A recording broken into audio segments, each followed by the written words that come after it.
Hey guys, it's Zen Mama Llama. And yes, I'm sitting on the floor of my bathroom, like my little fishies on the wall. I let my kids do that because it's fun and I like it. Anyway, this post is really hard for me because I'm reflecting back on a time in my life that isn't always filled with the best memories. I was in my 20s. I was insecure. I dated the wrong person, but it wasn't for my lack of trying not to. Now let me tell you about that, because you're like, what? So I lived beside this person who, very attractive. When I found out his age, I was like, I'm good. Well, only 8 years older than me, but it wasn't what I was looking for. He had kids. It wasn't what I was looking for. And I specifically said that, you're not what I'm looking for. But at the time, I didn't realize it, but he really narcissistic. And I didn't realize it because he gave me everything that I had been missing. A lot of attention. He always wanted to do what I wanted to do. It almost seemed like we were almost the same person. It was fun. He always wanted to talk to me. He always wanted to listen to me. He always wanted me around. He spent every moment he wasn't working with me. He spent most of his time when he was working on the phone with me.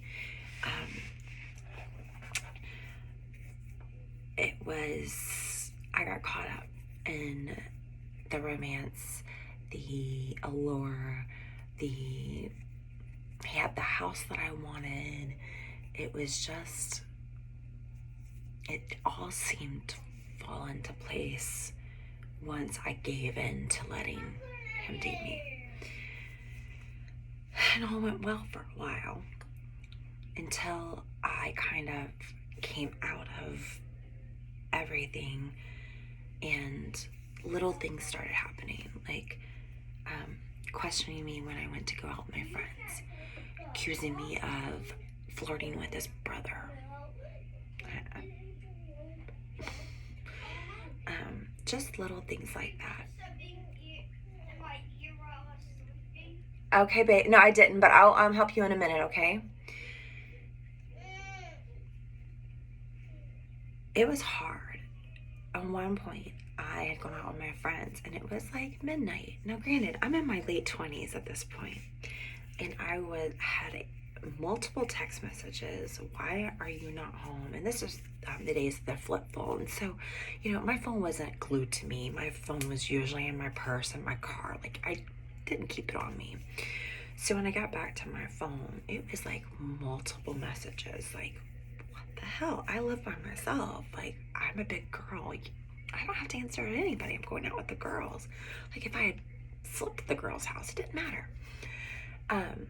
To the point where he had taken off early and was at my apartment when I got home. And that was my big first sign. I was like, whoa, okay. And then little other things kept happening. He would show up in places that he's not supposed to be. The controlling got a little bit more and more, to the point where I realized that this wasn't working. But I knew also that I couldn't get out of this if it wasn't his idea. So I was patient. I was super patient. And one night I had worked late. I was helping a coworker with her event. And I had said all of that. Hey, I'm staying late, helping my friend and my coworker with her event. It's her first time. I'll be home later. Well, as I was on the phone, there were guy voices because it was a fundraising event, so people were around. So I didn't realize this, but he had been at home stewing the whole time until I got home. At this point, we were living together, but I still had my apartment. I never gave my apartment up. He kind of talked me into that too. Like, it was like why don't you just live here? Like, you're already staying here a lot. Like, why don't you just move in?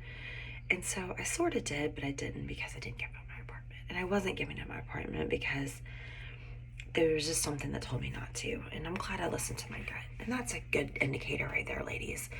Listen to your gut. If something in the relationship doesn't feel right, stop and listen to your gut. And you don't have to make a judgment off of one time, but just listen and wait and see what happens. So this night, I get home and he just lays into me like, and this wasn't the first time. Multiple things had happened. I'll back up before this time. Sorry, I'm like jumping all over the place, but I hadn't really thought through this. It just really hit me this morning. I have a couple friends going through this. 2 friends are leaving a narcissist and another is dating one, and it just really kind of hit me today that I needed to post about this because a lot of people don't know about this time in my life, even my close friends, because it's embarrassing. It's hard to put yourself out there and let people know what happened. One time my downstairs, my apartment was just two apartments. My downstairs neighbor was in my apartment. We were talking, just hanging out. And his girlfriend had seen us, like ex-girlfriend had seen him come up and went and told my boyfriend that I was up there having sex with this person, which I wasn't. I wasn't. Like, we weren't doing anything. So we heard knocking on the door and we didn't answer. And next thing I know, within seconds, my door is being busted down. Like, I had 2 doors. The door coming into the hallway busted down. I unlocked the one door. I'm like, what the fuck? And he was like, are you having sex? I'm like, does it look like I'm having sex? Like, no, nobody has clothes off. Like, what? And that was like really that was like the major sign that hit me more so than the girls' night. And this happened just after the girls' night. And so things like that would happen. And one night he blew up at me, screaming at me with his daughter in the next room, like just horribly attacking me. And I'm like, what the fuck? So this one night I come home. He's mad. He's yelling at me again. And I'm like, your daughter's sitting right here. Like, why are you? He's like, I'm done. I'm like, okay. And that was it. That's what I needed. I needed him to be done. And I went upstairs and I packed a little bit of stuff that I still had left because I had been moving stuff back and he just didn't realize it. And my neighbor came and helped me move the big stuff home. And that was it. I was done. And the next day he was again apologetic. It will never happen again. Please take me back. I'm good. It went on like this for an entire year of him, please take me back. I miss you so much. I'm good. See ya. Once I went forward, I never looked back with that. Once you leave a narcissist, you have to leave them. You can't go back because they'll continue to pull you back. Every time will be an, I'm sorry, I'll never do it again. And it's verbal abuse and it's their way of controlling you. And it's not okay. It's just not. And it took me a long time to realize my self-worth after that relationship. I went through a really bad relationship where I got engaged to the wrong person after that because my self-worth was so low because of him. And it was a really dark point in my life. And I don't ever want to go back there. And I don't want any of my friends to go there or have to go through it alone. So if you're somebody who is going through this, holler.